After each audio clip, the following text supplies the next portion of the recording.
They say land remembers, the trees, the rivers, the soil beneath your feet.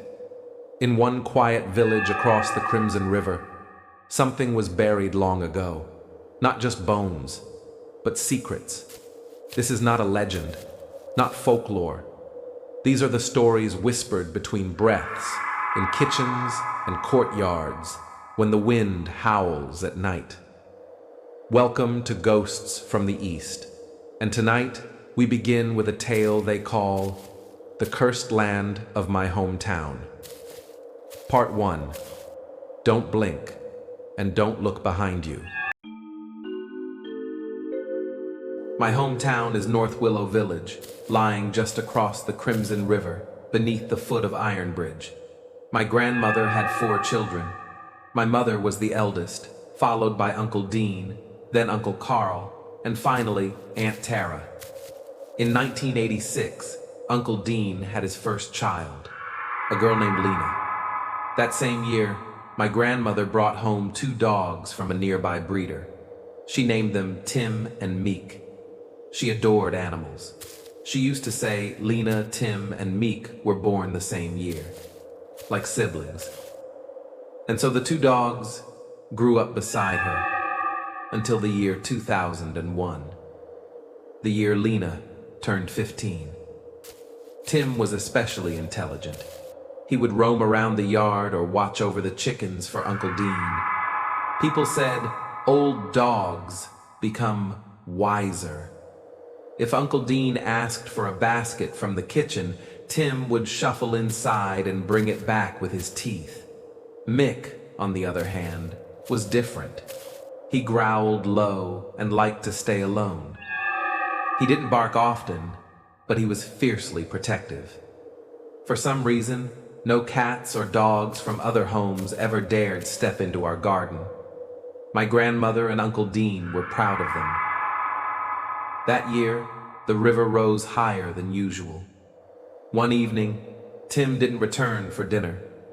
The next morning, Uncle Dean found him dead by the bamboo grove along the river.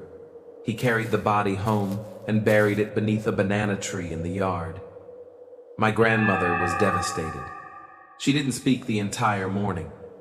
That afternoon, under the blazing sun, she brought out rice to dry in the back courtyard.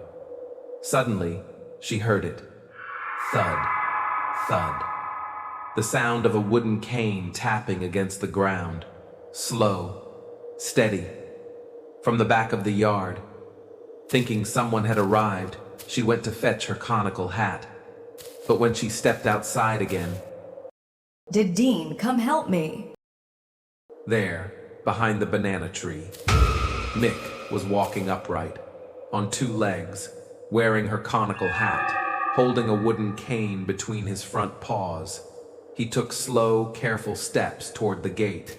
His tongue hung out, long and red. Uncle Dean and Aunt Tara rushed in from the back house. They froze. For 10 long meters, the 3 of them watched as Mick, still on 2 legs, made his way slowly, silently, toward the front gate.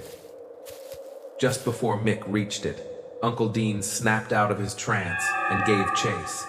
But when he turned the corner, Mick was gone, just like that.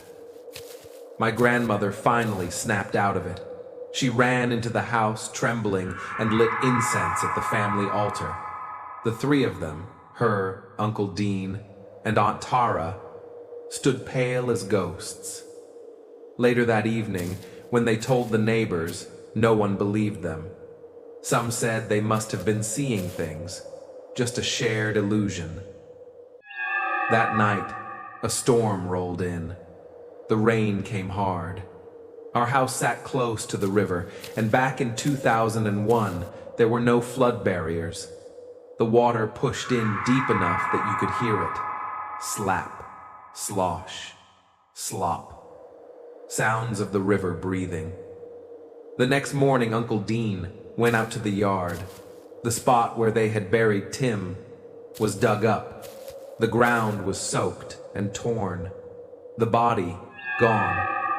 All around the grave were paw prints, countless paw prints. To this day, my grandmother still says, They never left, you know. Tim and Mick. They're still here in the garden. We just can't see them anymore.